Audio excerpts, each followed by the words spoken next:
네, 문재인 대통령 취임한 지 2달이 지났습니다만 정치권의 힘겨루기가 계속되면서 아직도 이 장관 인선도 채 마무리되지 못하고 있는 상황입니다. 또 정부가 역점을 두고 있는 추경, 정부 조직 개편 역시 한 걸음도 떼지 못하고 있습니다. 협치가 아닌 갈등의 장이 돼버린 국회.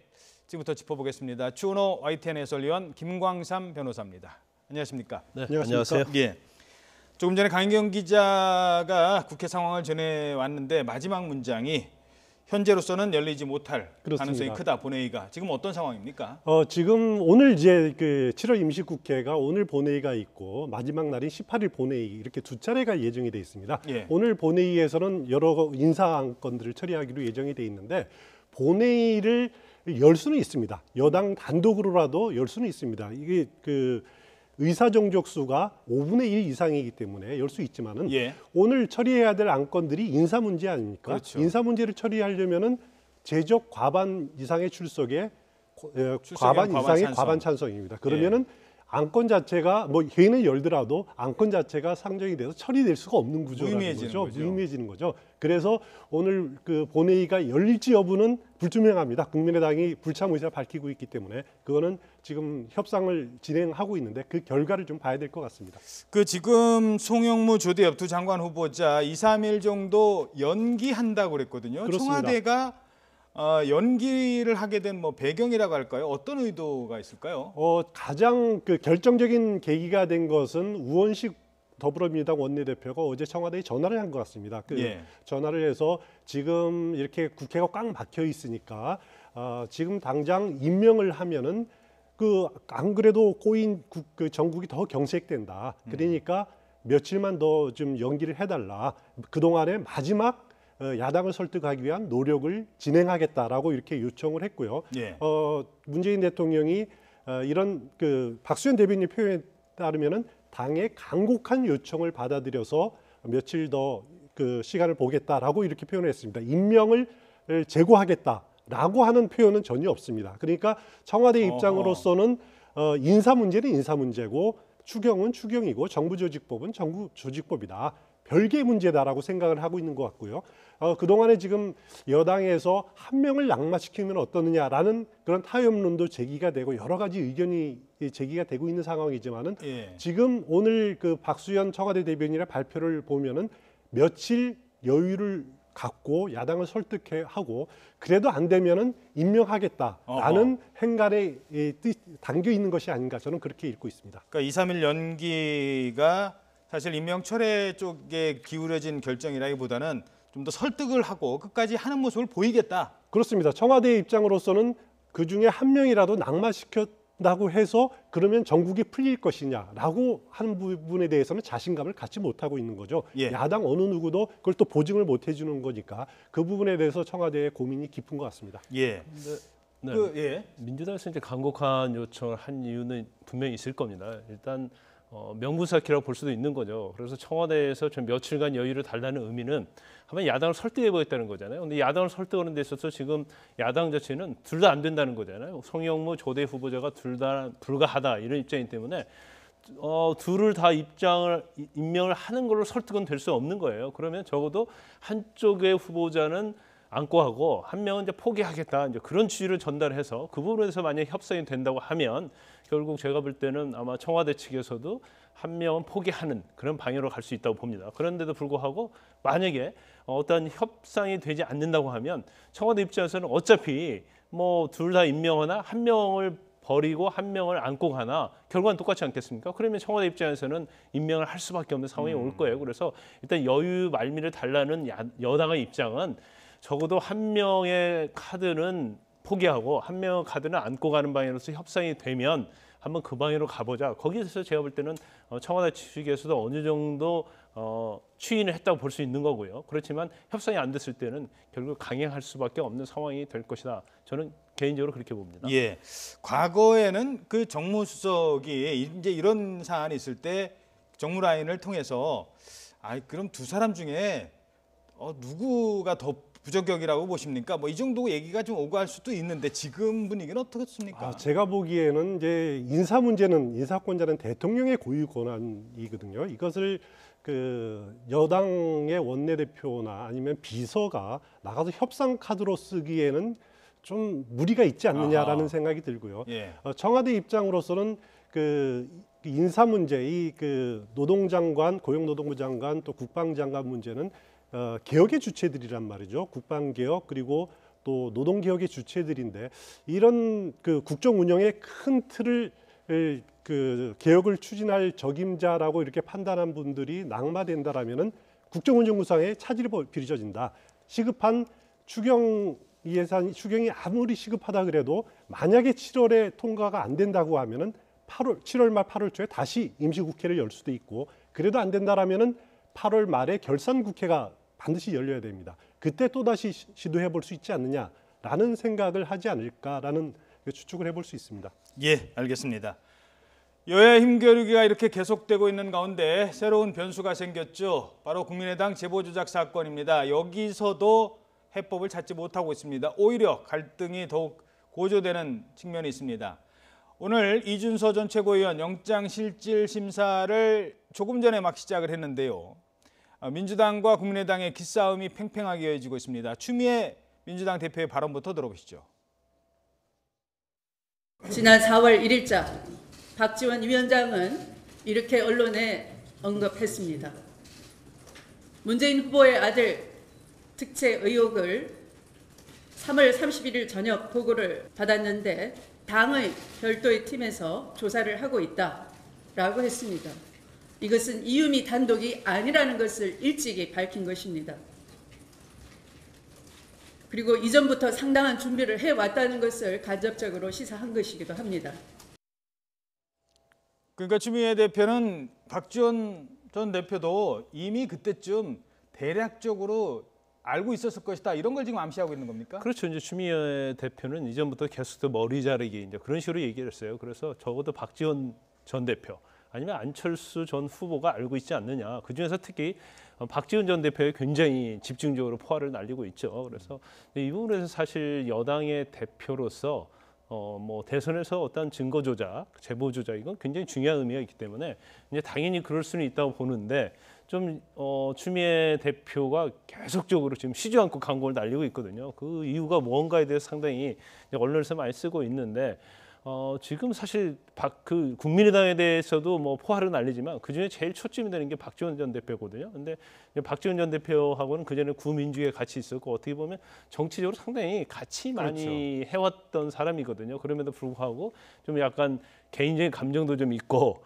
여러 가지로 있지 않나 싶습니다. 특히 제가 볼 때는 그 이전에 그 추미애 대표가 당 대표가 되고 나서 뭐 박근혜 전 대통령과 뭐 여야 영수회담 뭐 그런 얘기를 할 때 박지원 대표가 전 대표가 그런 얘기했죠. 그러니까 뭐 똥볼을 잘 것이다. 그런 것도 굉장히 개인적으로 감정을 좀 많이 상하는 얘기였기 때문에 개인적 감정도 있는 거고 지금의 상황에서 자체에서 보면 증거 조작, 제보 조작을 갖다가 당시에 상임 선대위원장일 땐 박지원 전 대표가 몰랐다는 것은 이제 말이 되지 않는다. 이 부분을 계속적으로 드러내고 있는 거예요. 그래서 이제 여러 가지 이제 지금 언론에 보면 뭐 이 부분 자체는 추미애 대표가 본인의 어떤 서울시장 출마 선거를 위해서 문재인 대통령을 지지하는 세력을 얻기 위한 것이 아니냐 이제 그런 얘기 좀 나오고 있고요.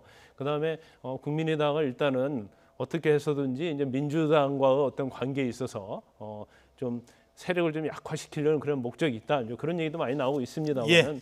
아무튼 뭐 점이 가경으로 좀 가고 있는 것 같습니다. 알겠습니다. 자, 지금 이렇게 점점 더 여야 관계는 지금 꼬일 대로 꼬여가는 상황입니다.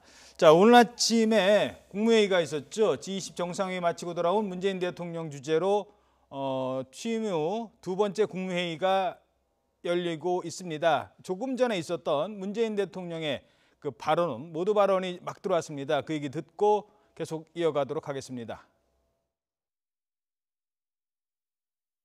자, 여러분 반갑습니다.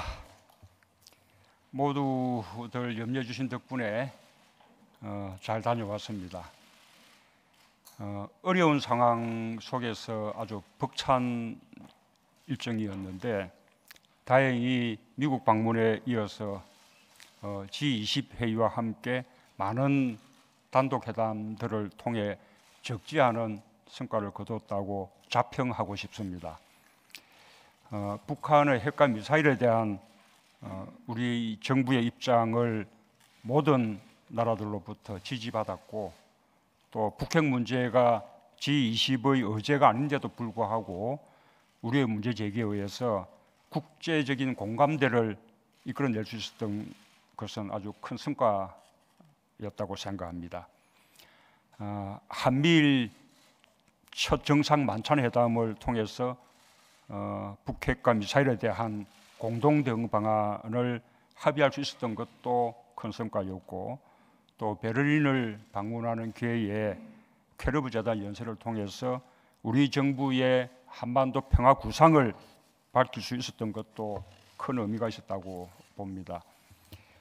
당장은 멀어 보이는 일이지만 우리가 남북 관계를 위해 노력해 가야 할 방향이라고 생각합니다.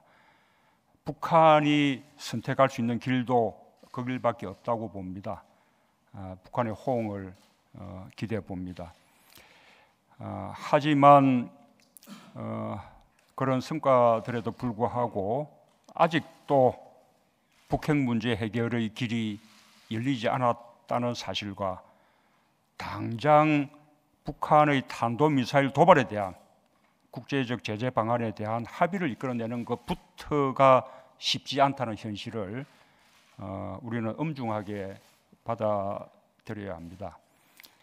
우리가 뼈저리게 느껴야 하는 것은 우리에게 가장 절박한 한반도의 문제인데도 현실적으로 우리에게 해결할 힘이 있지 않고 우리에게 합의를 이끌어낼 힘도 없다는 사실입니다. 네, 문재인 대통령이 G20 정상회의 참석 이후 처음 갖는 공식 자리이기 때문에 아무래도 이 G20 관련 내용이 좀 많았던 것 같은데 우리한테 가보았더니 해결할 힘이 많지 않는 것을 느꼈다. 마지막 문장이 좀 와닿는겠네요. 가슴 아픕니다. 물론 이제 문재인 대통령이 오늘 특히 관심은 과연 국내 문제에 대해서 어떤 언급을 하느냐라는 점이 관심이었는데 그 부분은 뭐 아직 충분히 이렇게 들어오지 못한 것 같고요. 예. 주로 이제 G20의 또 한미 정상회담 G20 회담 성과를 쭉 설명을 하면서 그렇지만은 북한이 북한의 북핵 문제를 해결할 길이 열리지 않았다. 그리고 북한이 탄도미사일을 발사했는데 이 문제에 대해서 국제사회가 대북 제재를 어떻게 할 것인지 이 합의조차도 쉽지 않다라는 그런 한계점들 이렇게 토론을 했습니다. 그러면서 한반도 문제 현실적으로 우리가 해결할 힘이 부족하다라는 그런 아쉬움들 이렇게 토로한 대목까지 소개가 된 것 같습니다. 예, 북한이 뭐 ICBM까지 발사한 상황에서 열렸던 회의였기 때문에 대통령으로서는 그런 입장을 충분히 느꼈을 것 같습니다. 아마 이 얘기 뒤에 따로 뭐 얘기가 언급이 있었는지는 모르겠습니다만 회의가 시작됐고 바로 이 회의와는 동시에 박수현 대변인이 장관 임명 된 2명에 대해서는 임명 동의안이 지금 앞두고 있는데요. 강행 처리하지 않고 2, 3일 기다리겠다는 얘기를 같이 했습니다. 그래서 아마 이 자리에서 직접 대통령이 언급을 하지는 않았을 것 같다라는 추측은 듭니다. 아마 좀 더 살펴봐야 될 것 같습니다. 물론 비슷한 얘기는 했겠습니다만. 자, 그러면 앞서 있었던 국민의당 제보조작 사건 얘기해 보겠습니다. 일단 안철수 전 대표 얘기가 어제 얘기가 됐는데요. 그 얘기를 먼저 짚어드리도록 하죠. 국민의당 분위기가 참 어수선한데요. 안철수 전 대표가 그동안 침묵이 길어져서 각종 궁금증을 자아냈었죠. 그런데 어제 한 인터넷 커뮤니티 사이트에 안철수 대표 봤다 이러면서 사진이 올라왔습니다. 그 내용 먼저 정리해드리겠습니다. 국민의당 제보 조작 사건으로 정치권이 어수선한 가운데 안철수 전 대표의 침묵이 길어지고 있습니다. 그런데 속초의 한 음식점에서 안 전 대표를 봤다는 목격담이 등장했습니다. 화면 보시죠. 날짜는 어제, 장소는 강원도 속초의 한 음식점입니다. 생선찜으로 유명한 TV에도 소개된 맛집이라고 하는데요. 한 누리꾼이 이곳에서 식사하는 안철수 전 대표를 봤다며 사진을 올렸습니다. 아내 김미경 교수와 중년 남성이 함께 있었고 말이 별로 없었으며 식사를 마친 뒤 모자를 쓰고 조용히 나가서 알아보는 사람이 없었다고 전했습니다. 한동안 이 게시판에는 진짜 안 전 대표가 맞느냐 설전이 벌어졌는데요. 왼쪽 팔에 있는 점을 보고 또 시계를 보고 누리꾼들은 확실하다는 쪽으로 의견을 좁혀갔습니다. 네, 그렇습니다. 안철수 전 대표가 맞았습니다. 안 전 대표 측 관계자는 당일치기로 잠시 속초에 다녀온 게 맞고 여행이 아니라 지인을 만나러 간 것이라고 전했습니다. 또 제보 조작 사건과 관련해서는 따로 입장을 밝힐 계획은 아직 없다고 덧붙였습니다. 누리꾼들 반응은 다양합니다. 안철수 전 대표 아직도 뚜벅이 유세 중이냐는 댓글이 있었고요. 이 사진을 YTN에 제보하라는 이도 있었습니다. 또 소환 통보도 안 받았고 참고인 신분도 아닌데 밥 먹는 것 같고 왜들 그러나요? 좀 심하다는 의견도 있었습니다. 네, 사실 뭐 저희들이 밥 먹는 것 같고 뭐라고 하고자 이 얘기를 하는 건 아니고요. 그동안 지금 오늘 이준서 전 최고위원 영장실질심사까지 하고 있고 이 사건 불거졌을 때 5분간 독대를 했고 이쯤 되면 안철수 전 대표가 입장을 좀 밝히고 여행을 다니면은 좋지 않을까라는 생각이 좀 들거든요. 그렇죠. 뭐 속초 와서 식사할 수 있고 아는 사람 만날 수 있어요. 그런데 시기 자체가 엄중한 시기 아닙니까? 그러니까 본인의 어떤 정치적인 행보, 운명과도 관련된 거고 더군다나 국민의당의 어떤 존폐와 관련된 그런 아주 중차대한 사건이기 때문에 이런 상황에서 과연 뭐 어디 놀러 다닐 수 있느냐 그 부분에 대해서 사실 논란이 되고 있는 거거든요. 특히 지금 이유미 씨하고 뭐 안철수 전 후보고 뭐 본인 안철수 후보 측에서는 별 관계가 아니다고 얘기하고 있지만 여러 가지 상황 뭐 카이스트 석사 관련 뭐 제재였다랄지 안철수 전 후보의 청춘 콘서트에서도 뭐 서포터즈로 활동을 하고 여러 가지 인연이 있어요. 그것뿐만 아니라 일단 중요한 것은 그거죠. 국민의당의 당원이었다는 게 굉장히 중요하고 국민의 당원이 증거를 조작했다는 것은 이미 기정사실화됐지 않습니까? 단지 검증 자체를 잘했느냐 못했느냐 아니면 순차적으로 미필적 고의로 공모가 됐느냐 안 됐느냐 이제 그 부분이 중요하기 때문에 일단 국민의당은 책임이 있는 거고 또 이것이 발생이 됐다고 한다면 결국 대선의 후보자가 그 결과에 대한 다 책임을 져야 하기 때문에 본인의 입장 표명이 없는 상태에서 저렇게 평상시에 행동하는 거에 대해서는 이제 맞지 않다 이제 그런 비난이 일고 있는 겁니다. 그렇죠. 사실 이번 사건은요, 뭐 형사적으로 뭘 잘했느냐 잘못했느냐를 따지는 것도 중요하지만 그것보다는 이 사건이 미칠 정치적 파장이 더 크기 때문에 그러는 것 같습니다. 하나만 더 짚어보죠. 오늘 이준서 전 최고위원 영장실질심사 받는데 만약에 구속으로 결정이 된다면 이거는 지금까지 짚어봤던 맥락과는 좀 다른 양상으로 갈 가능성이 크지 않습니까? 그렇죠. 오늘 영장이 발부되냐 발부되지 않느냐가 사실은 안철수 전 대표나 국민의당이 굉장히 중요한 변곡점이 될 수 있어요. 왜냐하면 만약 영장이 발부가 되면 일단 이준서 전 최고위원이 미필적 고의 그러니까 영장이 조작됐다는 것을 알고 있었다는 거거든요. 그러면서도 검증을 소홀히 하면서 그걸 발표하게 만들었기 때문에 만약에 그게 그런 것들이 순차적 공모가 될 수 있는 거예요. 그래서 일단 제보가 조작이 되고 그다음에 전달이 되지 않습니까? 그다음에 검증을 거쳐야 하는 거고 그다음에 공표가 됐는데 이 과정에 있어서 그러한 미필적으로나마 저건 제보 조작 가능성이 있다는 걸 거기에 개입된 사람들, 공명선거 추진단장이랄지 수석부단장 또 부단장들이 그런 사실에 인식 가능성이 있었다고 한다면 국민의당 전체적으로 수사가 확대될 수 있는 그런 상황이 될 수 있는 거죠. 그러면 국민의당의 위기가 현실적으로 굉장히 다가올 수 있다고 보고요. 그래서 오늘 일단 영장 발부 여부, 특히 이준서 전 최고위원이 그 부분을 알고 전달했고 검증을 하지 않았느냐. 그것이 사실은 국민의당에서 굉장히 중요한 부분이라 할 수 있는 거죠. 변호사님이시니까 요거 하나만 좀 더 짚어보겠습니다. 한 1분 정도밖에 안 남았습니다만 미필적 고의라는 건 이제 많은 분들이 알잖아요. 이게 가짜인 거를 충분히 알 수 있음에도 불구하고 그냥 넘어갔다라는 건 이제 미필적 고의로 본 거고 말씀하신 것처럼 순차 공범이거든요. 이게 무슨 얘기입니까? 그러니까 처음에는 이유미지만 그다음에 이준서도 공범이 되는 거고 그다음에 혹시 누구라도 알고 있었으면 그 사람도 공범이 되는 거고 그걸 알고 거짓인지를 아는 순간부터는 다 공범이 된다 이런 얘기인가요? 그렇죠. 인식 가능성 그리고 인식을 하고 있었느냐. 그러니까 외부적으로는 나 인식하고 있었다. 아니면 조작에 가담했다. 그게 아니고 저건 문제가 있는데 분명히 조작이 됐을 가능성이 커. 그럼에도 불구하고 그걸 검증하지 않고 공표하게 했다고 한다면 그건 미필적 고의가 인정될 수 있는 거예요. 그렇군요. 순차 공범은 마찬가지로 그거를 시간적으로 늦게 알았더라도 그렇죠. 순차적 공모는 같이 모여서 사전에 공모를 하지 않았다 하더라도 이 제보 조작한 것이 여러 차례 걸치면서 그 단계 과정에 있는 사람들이 알았다고 한다면 그럼 이제 순차 공모가 될 수 있는 거죠. 알겠습니다. 자, 이번 사건 하면서 몇 가지 법률적인 사안도 같이 파악을 해야 될 것 같습니다. 참 씁쓸하네요. 네, 지금까지 추은호 YTN 해설위원 그리고 김광삼 변호사였습니다. 두 분 고맙습니다.